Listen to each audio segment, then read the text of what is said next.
नमस्कार, मैं हूं अंकुर और आप देख रहे हैं सत्येंद्र का खास कार्यक्रम सवाल शीतल पी सिंह से। कार्यक्रम में शीतल पी सिंह खबर की पोस्टमार्टम करते हैं और उसकी बखिया भी देखते हैं। अब बात खबर की कर लेते हैं। दरअसल खबर यह है कि भारत का डेलीगेशन सांसदों का जो विदेश भेजा गया था कि पाकिस्तान को बेनकाब करिए। पाकिस्तान ऑपरेशन सिंदूर के बाद पाकिस्तान को बताइए कि आतंकवाद का गढ़ है, और ये वो बताने गए थे। अब वो वापस आ गया, और वो इसलिए गया था, लेकिन जिस दौरान वो विदेशों में था, दुनिया में घूम रहा था, पाकिस्तान को बेनकाब करने की हेडलाइंस भारत में बन रही थी, क्योंकि एक न्यूज एजेंसी भी उनके साथ थी, और तो वो भारत में तो कवर लगातार हो रहा था। तब उसी दौरान पाकिस्तान के फेवर में लगातार फैसले दुनिया में हो रहे थे, चाहे बैंकों से, चाहे यूएन से, चाहे ट्रंप से, लगातार फैसले हो रहे थे। तो सवाल ये उठ रहा है कि इससे भारत को क्या मिला? क्या ये एक रणनीति में हमारी कमी रही, या कुछ केवल दिखावे के लिए गए, या केवल पैसे की बर्बादी थी? सवाल कई हैं और इसी सवालों पर बातचीत करेंगे शीतल पी सिंह से, ज्यादा भूमिका ना बांधते हुए, और वो बताएंगे कि इस डेलीगेशन के विदेश दौरों से हमको क्या मिला। सर, कैसा रहा दौरा, हमारा दौरे? ठीक है, हमारे दौरे हो गए। दौरे की एक सिर्फ उपलब्धि है, एक फोटो जो तुम्हारे पीछे बैकग्राउंड में लगी है, शायद एग्जैक्टली वही है कि नहीं, लेकिन वो ये है कि अमेरिका के उपराष्ट्रपति के साथ हमारे डेलीगेशन का फोटो एक बन गया है। कुल उपलब्धि अभी तक यही नजर आ रही है। दुनिया में जो प्रमुख एजेंसीज हैं, एपी, एएफपी, राइटर वगैरह, किसी ने इसको कवर नहीं किया। हमारे एएनआई में ही इसकी कवरेज हुई, जो भारत में ही दिखाई गई। तो हमने तो विदेश भेजा था इसको कि इसकी कवरेज विदेश में हो, वो बिल्कुल भी नहीं हुई। किसी भी दुनिया के प्रसिद्ध अखबारों में एक जिस मामले की चर्चा हुई वो ये कि एक प्रेस कॉन्फ्रेंस में थरूर साहब, जो इसमें सबसे लोकप्रिय चेहरा थे या अंतर्राष्ट्रीय चेहरा थे हमारे देश की ओर से, उनसे उनके बेटे ने एक प्रेस कॉन्फ्रेंस में कुछ सवाल किए।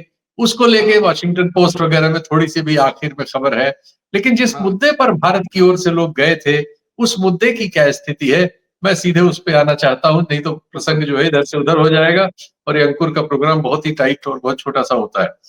तो सबसे पहले तो यूनाइटेड नेशंस, संयुक्त राष्ट्र की एक सूची है 1267।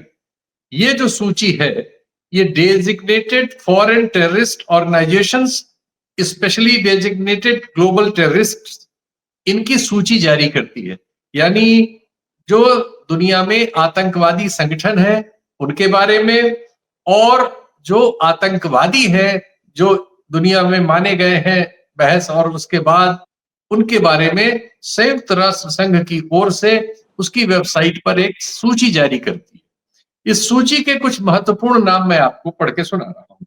इसमें पहला नाम है हाफिज सईद का, जो लश्कर तैयबा का संस्थापक है।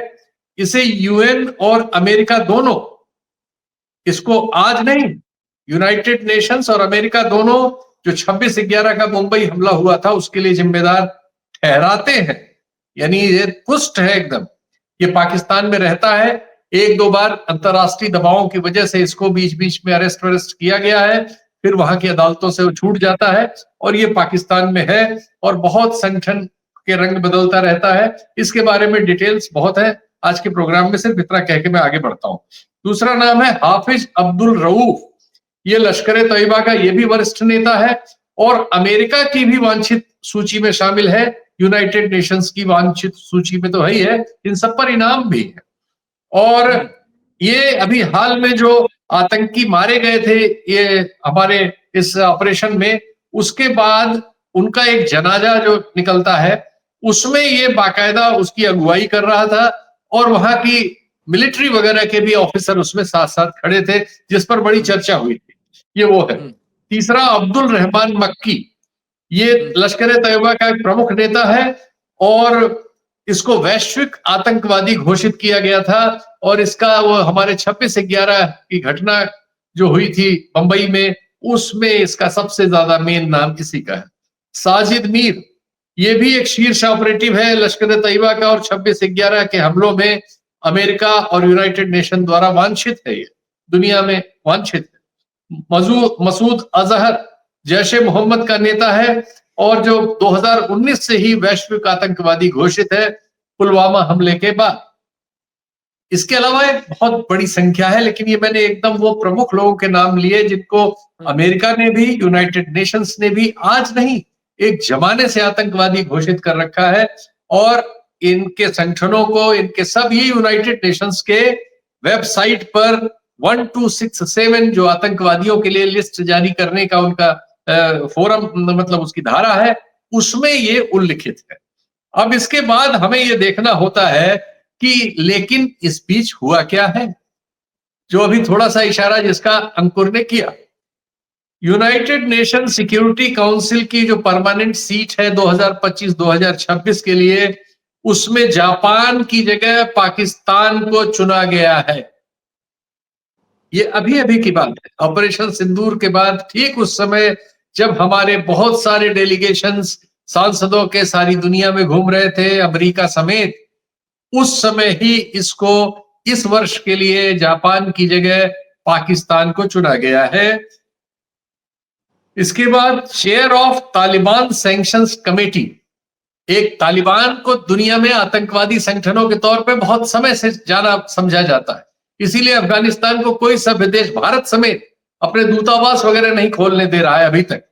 इसके बावजूद कि भारत और अफगानिस्तान के संबंध इस समय बहुत अच्छे हैं, लेकिन हमारा दूतावास वाला संबंध अभी नहीं है। और इस मामले में इस कमेटी का तालिबान को पैदा करने के लिए पाकिस्तान को ही सारी दुनिया जानती पूछती है, लेकिन एक कमेटी बनी है, chair of Taliban sanctions committee 2025। Pakistan has been appointed to chair the UNSC's 1988 Taliban Sanctions Committee, a critical body overseeing sanctions related to Taliban. Taliban के मामले में यूनाइटेड नेशंस की ओर से देखरेख करने वाली समिति की में पाकिस्तान को इसका चेयर अपॉइंट किया गया है, यानी ये जो कमेटी होगी इसको पाकिस्तान लीड करेगा। ये सब जो गेन हुए हैं ये समझ लीजिए जरा। इसके बाद एक काउंटर टेररिज्म कमेटी है, ये तो भयानक हुआ है। जिस देश के इतने लोग टेररिज्म में नामांकित हों, जिस देश में ओसामा बिन लादेन रहता रहा हो, जिसको अमेरिका ने घुस के मारा था, जिस देश का एक पूरा हिस्ट्री है और भारत के साथ तो पूरा रिकॉर्ड है, उसको जो है काउंटर टेररिज्म की जो कमेटी बनी है उसमें वाइस चेयर चुना गया है यूनाइटेड नेशंस में। इसके बाद 2024 में पाकिस्तान को यूनाइटेड नेशंस ने पाकिस्तानी सेना के 5000 पर्सनल को पीस कीपिंग में रखा। ऐसा बहुत बार से हो रहा है। और एक डिप्लोमेटिक एडवोकेसी ग्रुप है, इसमें इसके यमन की क्राइसिस को पीसफुल रेजोल्यूशन के लिए इसमें पाकिस्तान को रखा गया, जहां वो ज्यादातर बार जो है कश्मीर के मामले को छेड़ने की कोशिश किया करता है। ये सब कुछ मैंने इसलिए बताया आपको कि ये हो क्या रहा है, ये सवाल पूछने वाला है। ये जो सांसद भेजे गए थे, ये डेलीगेशंस जो भेजे गए थे, ये सब फर्स्ट क्लास के टिकट पर गए। फर्स्ट क्लास के टिकट जो नॉर्मल टिकट होते हैं, मान लीजिए अमेरिका का टिकट 1.25 लाख का है नॉर्मल इकोनॉमिक क्लास का, तो फर्स्ट क्लास का टिकट 8-9 लाख का आता है। और उसके बाद ये जिन होटलों में रुके हैं, उन होटलों में एक एक रात का किराया 1 लाख, 1.5 लाख, कहीं कहीं 2 लाख, कहीं कहीं 2.5 लाख रुपए तक। और ये सब उन सुख सुविधाओं के बाद सिर्फ ANI को बाइट देने के लिए गए थे, या दूतावासों में बुला के कुछ 5-6 भारतीयों को सामने बैठा के गाना गाने के लिए गए थे। आपने वो वीडियो देखा होगा जिसमें हमारे महिला आयोग की एक अध्यक्षा गई हुई है, और वो भी उसमें राज्यसभा की जो सांसद है वो गाना गा रही, फिल्मी गाना, अंताक्षरी हो रही, बाकी सब इधर उधर की बातें हो रही। हमारे यहाँ हिंदू मुस्लिम पर सबसे ज्यादा बोलने वाले निशिकांत दुबे जी कतर जाते हैं, तो उनसे बड़ा सेक्युलर नहीं मिलता कोई। फिलिस्तीन का समर्थन कर रहे होते हैं, देश की हमारे संविधान में जो सेक्युलरिज्म है उसकी वकालत करते हुए नजर आते हैं। उनके ट्वीट, उनकी भाषण, उनके सब। तो एक तो अच्छी बात हुई है कि संवैधानिक बात हुई बाहर, और ज्यादातर डेलीगेशंस गांधी जी को ढूंढते हुए मिले। यहां उनके समर्थक गांधी जी को गालियां देते हैं, गांधी जी की हत्या के दिवस पर ट्रेंड चलाते हैं, बाहर उन्हीं की शरण लेनी पड़ती है। और बाहर इस पूरे घूम घाम का सिर्फ इसके अलावा क्या फायदा हुआ कि जो सीज फायर करने से देश को एक धक्का लगा था, और जिस धक्के का असर मोदी जी की लोकप्रियता पर पड़ रहा था, उससे ध्यान बट गया। इसके अलावा हमारे देश को क्या फायदा हुआ? अभी मैंने वो लिस्ट आपको पढ़ के सुनाई कि एक देश जिसके यहां आज भी यूएन डेजिग्नेटेड, यूएस डेजिग्नेटेड आतंकवादी है, दुनिया इसको जानती है, रिकॉर्ड पर है, उस देश को इसी दौरान यूनाइटेड नेशंस की इन बॉडीज में जो आतंकवाद वगैरह का ही नियंत्रण करती हैं उपस्थिति मिल रही है। तो भारत की विदेश नीति और भारत के इतना बड़ा जो प्रपंच हमारा रचा हुआ है कि हम विश्व गुरु हैं, हमारे नेता के बिना दुनिया नहीं चलती, और हम सांस लेते हैं तो पता नहीं क्या हो जाता है, और हमने क्या कर दिया, क्या हुआ? ये 11 साल से इस देश के साथ क्या मजाक हो रहा है? हमारी सच्चाई क्या है और ये हो क्या रहा है? ये हुआ क्या? कोई इसका जिम्मेदारी लेगा? ये दरअसल वजह वही है कि भारत में अंदरूनी राजनीति में आप हिंदू मुस्लिम करेंगे, गांधी जी को गाली देंगे, गांधी जी की हत्या करने वाले को की फिल्में बनवाएंगे, प्रचार करेंगे, उस पर ट्रेंड चलाएंगे, और बाहर निकलेंगे तो गांधी जी के चरण छुएंगे, सेक्युलर हो जाएंगे, हिंदुस्तानी मुसलमानों की गिनती बताएंगे, देश को विविधता बताएंगे। ये जो दो रंगी चरित्र है आपका, ये दुर्भाग्य से दुनिया ने इसको पढ़ लिया। इसलिए आज ये बहुत शर्मिंदगी की हालत है कि उस समय जब हम अपने से 1/5 अर्थव्यवस्था, 1/5 भूगोल, 1/5 आबादी और 13 गुना छोटी अर्थव्यवस्था वाले एक दलिद्र देश से अपमानित हो रहे हैं अंतरराष्ट्रीय फोरम पर, और हमारी ये पूरी जो कवायद है जिसकी कीमत ये टैक्स पेयर अदा कर रहे हैं भारत के, जो लाखों रुपए, करोड़ों रुपए जो खर्च हुए हैं इनके घूमने घामने, और वो सिर्फ गाना गा के लौट रहे हैं। और एक वाइस प्रेसिडेंट अमेरिका के, जिनकी शादी एक भारतीय से हुई, जो खुद ही आए थे भी भारत, पत्नी समेत तो भारत में घूम रहे थे, फोटो खिंचवा रहे थे, कुल जमा ये हुआ कि उनके साथ एक फोटो खिंचा के हमारे डेलीगेशन लौट आए। और इसको हम क्या कहें? तो देश में अंतरराष्ट्रीय रिश्तों पर, विदेश नीति पर प्रचार की जगह जिम्मेदारी से काम करने की जरूरत है। हम अपने आप को खुद महान करके, कह के, घोषित करके, प्रचार करा के, मीडिया में डाल के महान नहीं हो जाएंगे। हम महान तब होंगे जब हम महानता के काम करेंगे।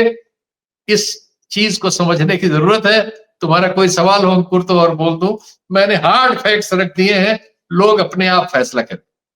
बिल्कुल, लोग अपने आप फैसला करेंगे, समय भी हो चुका है और ऐसा कुछ खास सवाल नहीं, सारे सवालों के जवाब आपकी पहले वक्तव्य में ही आ गए। तो मैं चाहता हूं कि यहीं पे कार्यक्रम को खत्म करें।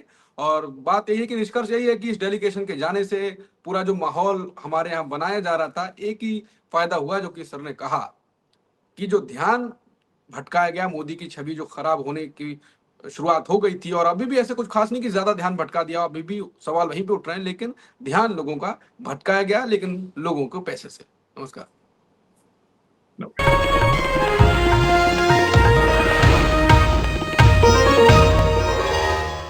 Copyright disclaimer under Section 107 of the Copyright Act 1976. Allowance is made for fair use for purposes such as criticism, comment, news reporting, scholarship, and research.